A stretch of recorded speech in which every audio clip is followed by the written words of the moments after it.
नमस्कार, मैं हूं राजेश अग्रवाल और आप देख रहे हैं छतरपुर भ्रमण न्यूज। इस खबर के प्रायोजक हैं आपके बच्चों के भविष्य को संवारता Vidya Niketan pre play school, photography की दुनिया का जाना पहचाना नाम आरके स्टूडियो, टाइल्स एवं सैनिटरी आइटम के उत्कृष्ट विक्रेता श्री राम इंटरप्राइजेज एवं सटई रोड एमपीवी स्टोर के सामने सर्व सुविधा युक्त मकान किराए पर देना है। अब आप छतरपुर शहर में भी फोर्टिस हॉस्पिटल दिल्ली में सेवारत सुप्रसिद्ध स्त्री रोग विशेषज्ञ डॉक्टर आराधना सिंह बुंदेला से परामर्श ले सकते हैं। सूचना को समाचार एवं समाचार को यदि जागरूकता में बदलना है तो निश्चित रूप से लेखन के युग में वापस जाना होगा।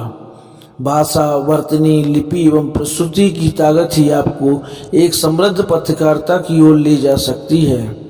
इलेक्ट्रॉनिक मीडिया तुरंत सूचना पाने का माध्यम अवश्य हो सकता है, परंतु अखबार में छपा हुआ काला अक्षर आज भी समाचार की विश्वसनीयता का प्रतीक है।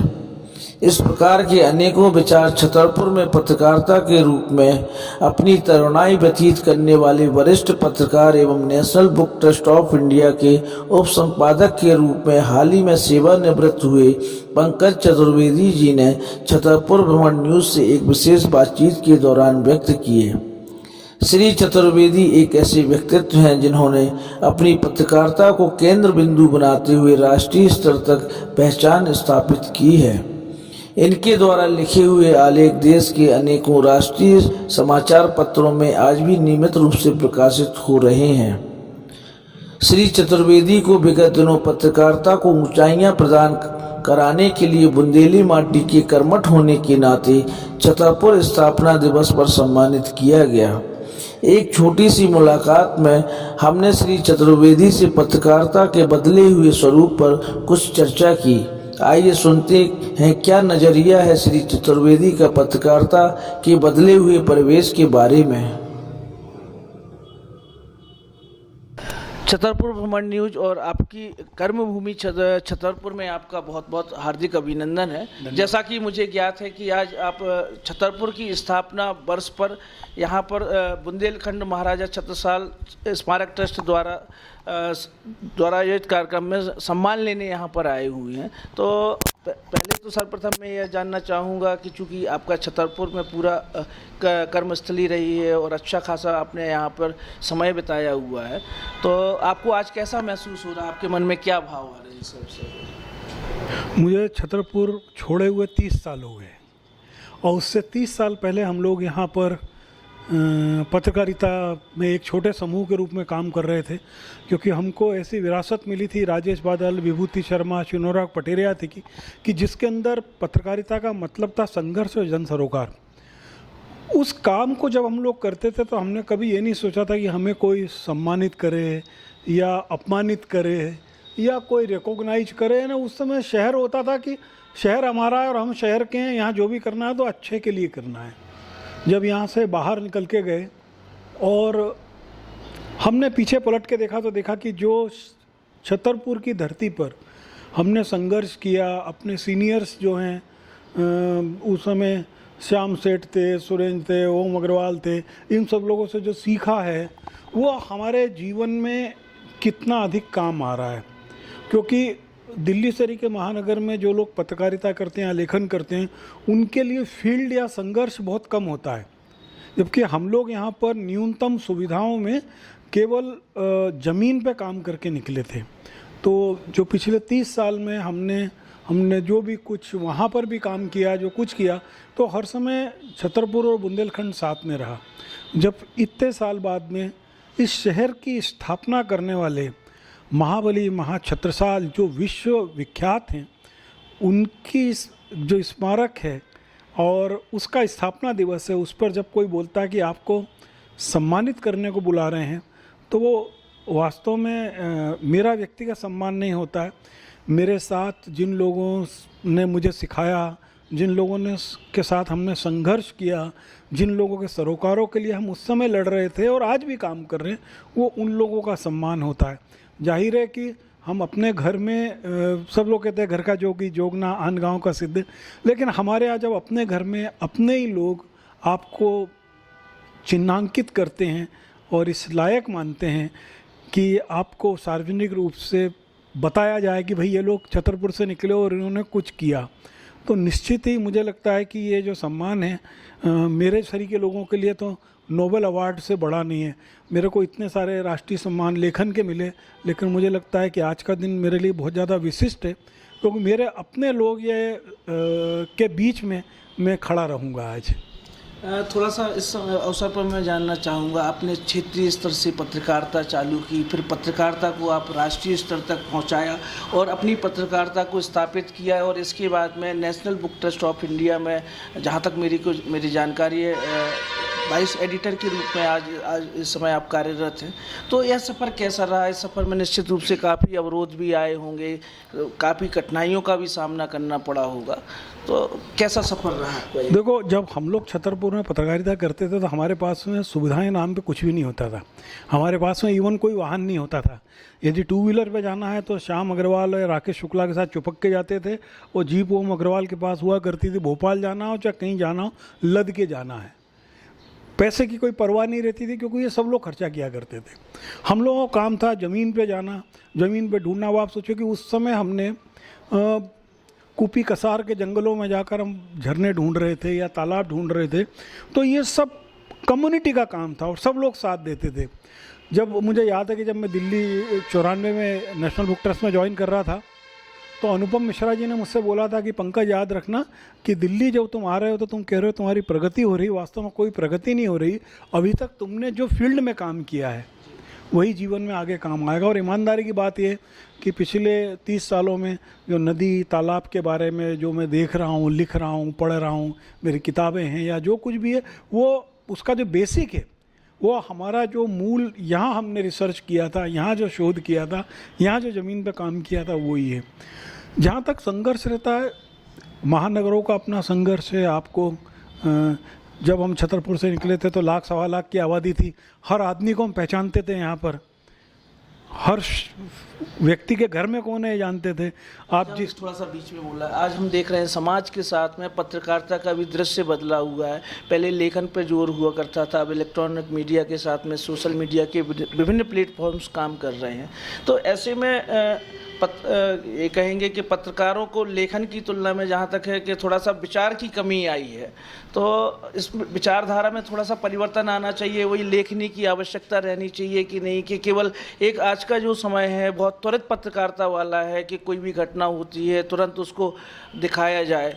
तो पहले का दौर आप सही समझते थे कि आज का जो दौर है पत्रकारिता का, वो आपकी नज़र में कौन सा दौर थोड़ा सा सही है? देखिए, पत्रकारिता का मतलब होता है कि सूचना को लोगों तक सही तरीके से पहुंचाना। और सूचना कभी समाचार नहीं होती, सूचना को समाचार के रूप में बदलना। सूचना को जब हम समाचार में बदलते हैं तो वही पत्रकार का अन्वेषण, शोध और दृष्टि होती है। जब हम लिखते थे, जब लिखने की पत्रकारिता थी, या आज मैं तो आज भी लिखने की पत्रकारिता में ही हूँ, तो हम एक चीज़ का अपने तरीके से अन्वेषण करते हैं, शोध करते हैं, आकलन करते हैं, तुलना करते हैं और देते हैं। जो आज की डिजिटल पत्रकारिता है, जो कैमरा की पत्रकारिता है, वो केवल सूचना देने की, जस्ट देखी तक से दिखाई, यानी उसके अंदर थोड़ा सा शोध एग्जैक्ट वो कम है। तभी तो आप देखिए ना कि एक दृश्य जो है जितनी देर सामने रहता है उतनी देर वो आपकी स्मृति में रहता है, उसके बाद गायब हो जाता है। आप देखिए टीवी पे पुण्य प्रसून वाजपेयी, अभिसार, रवीश कुमार जितने दिन रहे, हमें उनको लगता था, हम उनकी आदत थे, जिस दिन से वो नहीं है तो हम उनको भूल जाते हैं। विनोद दुआ सर के पत्रकार को हम भूल गए। लेकिन उसके तुलना में जब आप देखो कि जो लोग आज भी लिख रहे हैं, हमारे सर के लोग, हम लोग किसी पत्रकारिता विश्वविद्यालय में जाते हैं तो वहाँ का छात्र हमारी लिखी हुई सन 86 की कटिंग भी रखे बैठा रहता है, वो उसको संदर्भ के रूप में इस्तेमाल करता है। आप कितने वीडियो को संदर्भ के रूप में इस्तेमाल कर सकते हैं।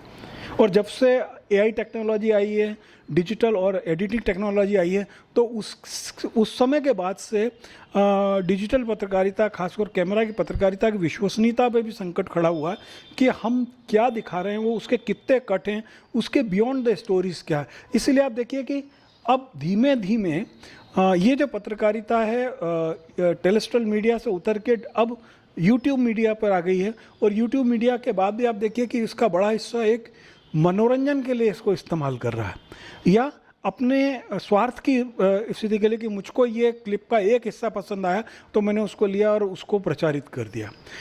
ईमानदारी की बात आप याद रखना कि फिर घूमकर हमको जब सूचना को समाचार और समाचार को जागरूकता में बदलना होगा तो हमें फिर से लिखने की ओर ही आना होगा, क्योंकि इतिहास हर समय खुद को थोड़ा सा दोहराता इसमें है। फिर से बीच में बोलना चाहेंगे, आज की युवा पीढ़ी खासकर इलेक्ट्रॉनिक मीडिया में अपने के माध्यम से अपनी पत्रकारिता को स्थापित करना चाहती है, वरन इसके के लिखने वाली पत्रकारिता जिसको कहें, तो ऐसे आप युवा पत्रकारों को क्या संदेश देना चाहिए कि उनको अपनी पत्रकारिता की शुरुआत कहाँ से करनी चाहिए? यदि कोई किसी पत्रकार को मैं बोलूं कि वो अपने पत्रकारिता की शुरुआत करे, तो जो मैंने महसूस किया था जब मैं छतरपुर से दिल्ली गया था, तो मैंने वहाँ जाकर महसूस किया कि वर्तनी के मामले में, हिंदी की शुद्धि के मामले में, एक रूपता के मामले में हम शून्य हैं, क्योंकि हमको इस तरीके का सिखाया नहीं था, है ना। तो आज यदि आप एक अच्छे पत्रकार बनना चाहते हैं, यदि रवीश या पुण्य प्रसून या कोई बहुत अच्छे पत्रकार हैं, तो उनकी पत्रकारिता का मूल ये है कि उनके पास में भाषा, वर्तनी, लिपि और प्रस्तुति की ताकत है। यदि आपके पास में भाषा नहीं है, भाषा तब आएगी जब आप 1000 पेज पढ़ेंगे तो आपको 10 पेज की भाषा आएगी। जब आप 100 पेज लिखेंगे तब आपको 1 पेज की भाषा आएगी। तो हर समय ये जैसे होता है कि आप एक कोल्ड ड्रिंक की बोतल खोलें और उसकी गैस निकल जाए, गैस निकलने के बाद नीचे पानी बचता है। तो तात्कालिक पत्रकारिता जो है कि हमने आज मोबाइल पकड़ा या कुछ पकड़ा, किसी घटना पे हम वॉइस ओवर देने लगे और कुछ क्लिप्स बना लिए, तो वो वास्तव में न तो पत्रकारिता है, न वो आपके जीवन को एक लंबे समय तक चलने का कोई अनुभव देगी। आप देख लीजिए कि हमने अपने दौर में कितने स्वरूप को बदलते हुए देखा, लेकिन आज भी शुभ भारत या छतरपुर टाइम्स या जो लोकल अखबार हैं वो 40 साल से निकल रहे हैं, आज भी तो लोग उन्हीं को पढ़ रहे हैं। जहाँ तक विश्वसनीयता की बात रही, आज भी आम आदमी के लिए जो काला अक्षर है छपा हुआ वही सरस्वती है। उसके लिए ये एक स्पॉन्टेनियस न्यूज का या पाने का तरीका तो है सूचना पाने का, लेकिन स्थायी प्रभाव जो होता है जिससे इंसान का दिमाग डिसीजन लेता है, यानी वो निर्णय बदलता है, जो सोच बदलता है, वो आज भी छपे हुए शब्दों में। वरना ऐसा नहीं होता तो आप देखिए बुक फेयर्स में जाके देखो, लाखों लोग आते हैं, करोड़ों किताबें होती हैं, हज़ारों किताबें बिकती हैं। पूरे देश में लिटरेचर फेस्टिवल हो रहे, फिल्म फेस्टिवल कितने होते हैं इस समय। केवल इस सर्दी के मौसम में इस देश में 500 ज़्यादा लिटरेचर फेस्टिवल होते हैं जहाँ पे केवल किताब की बात होती है, मुद्रित किताब की। फिल्मों की कितनी बात हो रही है। तो आज भी हमारे लिए जो शब्द ब्रह्म है ना, तो शब्द का ब्रह्म जो है वो अभी भी लेखनी में ही है। जहाँ तक मैं समझ पाता हूँ कि जो व्यक्ति पढ़ता है या जो उसके सामने घटित, उसकी मानसिकता पर उसका कहीं ना कहीं धीरे धीरे कालांतर में प्रभाव पड़ता है। बिल्कुल। और पत्रकारिता के माध्यम से जो हम आप समाज में परोस रहे हैं उससे व्यक्तियों की मानसिकता पर प्रभाव पड़ता है। तो आज के समय में त्वरित रूप से कोई घटना हुई, उसको त्वरित रूप से दिखा दिया बिना उसका एनालिसिस किए हुए, जबकि बिहाइंड में उसके कुछ और भी हो सकता है। तो ऐसे समय में, मतलब ऐसी स्थिति में युवाओं को आप क्या संदेश देना चाहेंगे? देखिए, इसमें तो कोई शौक नहीं कि सूचना पाने के लिए डिजिटल मीडिया का इस्तेमाल बहुत महत्वपूर्ण है। कि आज क्विक लौड़ी चंदला में कोई घटना हो रही है, हमको विदिन ए सेकंड उसका वीडियो मिल जाता है। लेकिन एक अच्छे पत्रकार को ये सोचना चाहिए कि जो ये दृश्य है ये केवल सूचना है, सूचना को समाचार कैसे बनाएं। क्योंकि समाचार का उद्देश्य क्या है? समाचार का उद्देश्य लोगों को सही जानकारी देना, उसके आगामी प्रभावों के बारे में बताना और समाज को जागरूक करना, चिंतित करना, समस्याओं के लिए, अच्छाई के लिए, बुराई के लिए। तो उसके लिए हम तत्काल भेजने के पहले उसका हल्का सा शोध करें। अपना वॉइस ओवर से पहले हम उस घटना को हम किस नज़रिए से देखते हैं। देखो, पत्रकार का क्या नज़रिया है। यदि मैंने एक पेड़ दिखा दिया तो ये पेड़ दिखा दिया, लेकिन मैंने बोला तुलसी का पेड़ है, तुलसी का पेड़ इस मौसम में इसमें बीज आ रहे हैं, इस बीज को हमने सहेज के रखा था और तुलसी उगा सकते हैं। तुलसी उगाने का उद्देश्य है, तब हम बात करेंगे। तो इस विजुअल का पूरा उद्देश्य, देखिए विजुअल का खूबसूरत, देखिए हम एक इंसान जब पैदा होता है तो सबसे पहले वो देखना और सुनना शुरू करता है, ठीक है ना। देखा, सुना, उसके बाद में फिर उसने बोलना शुरू किया, उसके बाद में फिर लिखना शुरू। तो हमारी जो इंद्रियों का विकास है वो एक संपूर्ण व्यक्तित्व को बनाता है। तो इसी तरीके से एक सूचना को समाचार में बनाने के लिए हमें जो पूरे सेंसेस हैं, जितने भी इंद्रियां हैं, उन सबका इस्तेमाल करके सही तरीके से प्रस्तुत करना चाहिए। मैं आपको एक घटना बताता हूँ अपने समय की। बहुत साल, अब मुझे सन याद नहीं आ रहा है, उस समय अचानक हम लोग दिन में घर में बैठे थे और हमें खबर मिली कि टीकमगढ़ में उमा भारती के घर में बम फट गया। हम सब लोग, ओम चाचा की गाड़ी थी, हम सब लोग लद के तत्काल भागे, तत्काल। और वहाँ पर सीआईडी और पुलिस और लोकल पत्रकार आए। उससे पहले छतरपुर के पत्रकार घर के अंदर थे। मुझे ध्यान है ओम अग्रवाल के पास में ऐसे नाइकॉन का कैमरा हुआ करता था जिसके अंदर छोटी वाली रील लगती थी। हम लोगों ने 50 फोटो खींचे थे, जिसमें दीवार पे लड़का धनुष बाण, दीवार पे दरार, एक एक फोटो खींच के बाहर आ गए। उस खबर को अगले दिन दैनिक जागरण में मेरा 3-4 पेज पे छपा कि ये विस्फोटक जो है घर के अंदर ही रखा था, बाहर से नहीं आया था। और हमने फोटो के साथ में पूरा प्रूफ किया कि 44 टेम्परेचर पे क्या हुआ। उमा भारती नाराज हुई। हमने उनको बोला कि आप बताइए, दैनिक जागरण से के अखबार में यदि मैंने लिख दिया होता कि उमा भारती के घर में किसी ने विस्फोट कर दिया और उसके असर पे यूपी के किसी शहर में दंगा हो जाता या आपस में टकराव हो जाता, तो लोग मेरी लेखनी को लानत भेजते। हमारा फर्ज उस समय क्या था? तो उस समय के विजुअल्स जो थे उसका इस्तेमाल हम लोग वैसे एनालिसिस के लिए करते थे। ये हम उस घटना को तत्काल, सबने बोला उमा भारती का बम फट गया। अब यदि हमने धमाका बम फट गया, तत्काल क्या मैसेज जाता?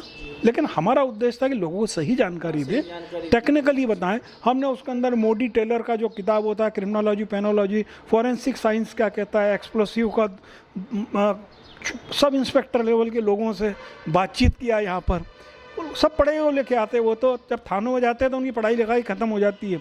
उन सबसे टेक्निकल टिप पूछ के और अगले दिन दैनिक जागरण रिपोर्ट दिया।